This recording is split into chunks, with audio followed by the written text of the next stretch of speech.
Salutations. Cette info intéressante a fait réagir pas mal de personnes qui l'ont vu. Certains ont crié au scandale total. Ouais, peut-être que j'exagère un petit peu. D'autres ont dit que c'était totalement impossible. C'est vrai que ça paraît bizarre. De quoi je parle? Eh bien tout simplement de la rumeur selon laquelle les prochains iPhone 14 Pro auront le nouveau processeur A16, dans la foulée du A15, mais que les 14 classiques auront un A15, oui, le processeur de l'année passée, celui qu'on retrouve sur les iPhone 13, 13 Pro et le tout dernier iPhone SE 2022. Alors oui, c'est étrange comme rumeur, c'est sûr, mais je la trouve quand même super intéressante et peut-être crédible, vous allez voir. Si vous suivez mes petites vidéos de réflexion, celles que j'ai l'habitude de faire, comme celle-ci, je me base sur un sujet et je développe, eh bien vous avez pu constater que, en fait, je bloquais sur un problème de tarif, un problème tarifaire dans la nouvelle gamme d'iPhone 14 si on suit aux rumeurs. Mais les morceaux commencent à se rassembler et je trouve que, en tout cas, j'y vois plus clair. Car oui, pour expliquer rapidement, cette année, Apple abandonnerait l'iPhone mini qui se vend pas beaucoup à côté des autres, qui se vend beaucoup moins, et opterait pour un iPhone Max. Donc on n'aurait pas d'iPhone 14 mini, mais à la place un iPhone 14 Max, donc plus cher. On aurait alors respectivement l'iPhone 14 de 6,1 pouces, avec son écran de 6,1 pouces, l'iPhone 14 Max avec son écran de 6,7 pouces, l'iPhone 14 Pro avec son écran de 6,1 pouces, comme le 14 classique, et l'iPhone 14 Pro Max avec son écran de 6,7 pouces, comme le 14 Max. Certaine cohérence entre les deux gammes, du classique et du Pro, qu'envoie du lourd. Le truc c'est que l'iPhone 13 aujourd'hui, classique,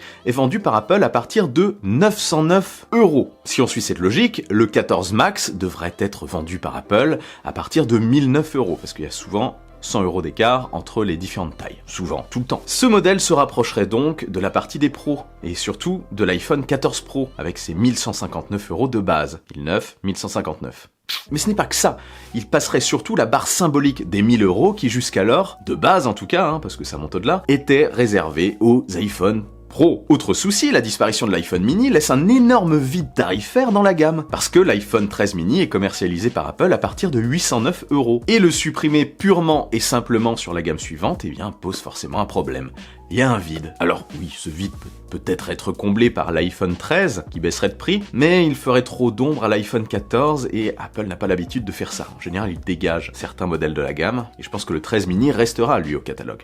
Donc, on aura toujours ce vide. Il faut donc naturellement vendre l'iPhone 14 et l'iPhone 14 Max moins cher. Mais comment justifier une telle baisse de prix par rapport aux générations précédentes? Et surtout sur une nouvelle génération par rapport à la génération d'iPhone 13. Et aussi justifier ça pour les gens qui ont acheté la génération précédente. Ça risque de piquer un peu sinon. Eh bien c'est très simple, il suffit de le faire très peu évoluer. Le design déjà, il resterait très proche. De dos, on ne sait pas encore si ça sera totalement plat sans bloc photo qui ressort, ou s'il y aura un bloc photo qui ressort comme sur les modèles précédents, mais j'ai tendance, même si en ce moment il y a des rumeurs qui disent qu'il y aura toujours le bloc photo, j'ai tendance à penser qu'il disparaîtra, ou qu'il sera modifié parce que on est sur le 3e modèle du cycle des 3 ans des iPhones, dont je parle très souvent sur la chaîne, et rappelez-vous, l'iPhone 7, 3e du cycle, a vu son bloc photo et son dos se modifier, s'améliorer par rapport à l'iPhone 6 et l'iPhone 6S. Pareil pour l'iPhone 11 par rapport à l'iPhone 10 et l'iPhone 10S. Donc, pourquoi pas, pareil avec cet iPhone 14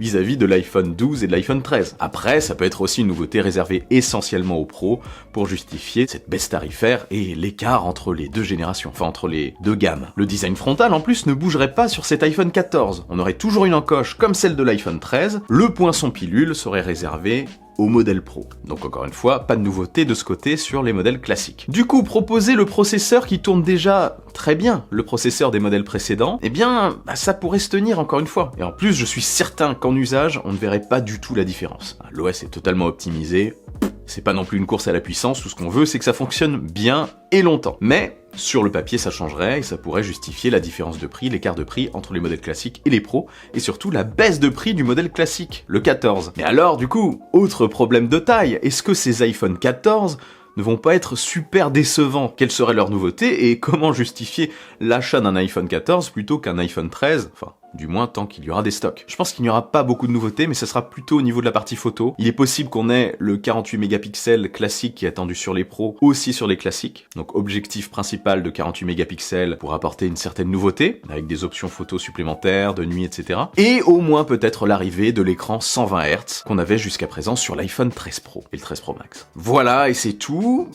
Pas vraiment tout, puisque je pense que d'un point de vue marketing, Apple présenterait l'arrivée d'un iPhone 14 Max comme une des nouveautés de cette gamme. N'importe quoi.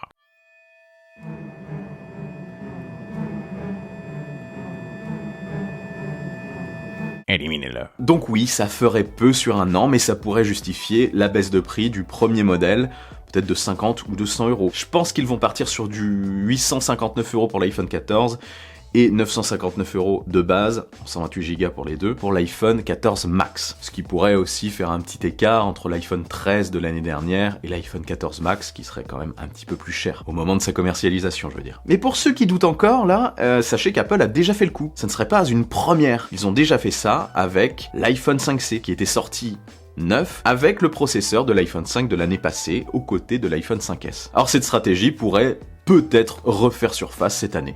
Ou pas. Mais je trouve quand même l'idée intéressante. L'utilisateur ne verra franchement vraiment pas la différence. C'est vraiment sur le papier qu'on verra la différence. Et par contre, on peut noter que si Apple fait ce choix, s'ils choisissent de mettre le même processeur que l'année passée sur les iPhone 14, eh bien l'iPhone 13, l'iPhone 13 Pro et le nouvel iPhone SE risquent d'avoir une longévité assez colossale en termes de mise à jour. Ça leur fait clairement gagner un an. On verra si le 13 est un modèle extrêmement intéressant. Voilà, donc un iPhone 14 et un iPhone 14 Max peut-être un petit peu décevant cette année. C'est pour remettre les choses en ordre, avec l'arrivée du Max, reclarifier la gamme. Je pense que c'est possible, même si j'espère qu'il y aura le A16 dessus. Ils peuvent le faire, surtout avec les problèmes d'approvisionnement en puces. Ça pourrait aussi justifier ce choix, partir sur un modèle précédent pour être sûr de pouvoir avoir toutes les puces qu'il faut pour produire assez d'iPhone. Bref, vous en pensez quoi? Pour vous, ça se tient ou pas du tout? Ça vous choquerait comme stratégie de la part d'Apple ou alors peu importe? Mais vraiment, peu importe. Dites-moi ça en commentaire, ça m'intéresse. Et avant de partir, n'oubliez pas le bon pouce en l'air qui claque, l'abonnement qui fait plaisir. Je suis aussi sur Twitter et sur Instagram, et aussi un petit peu partout sur les réseaux sociaux. Vive la technologie, vive le futur, et surtout, n'arrêtez jamais de rêver.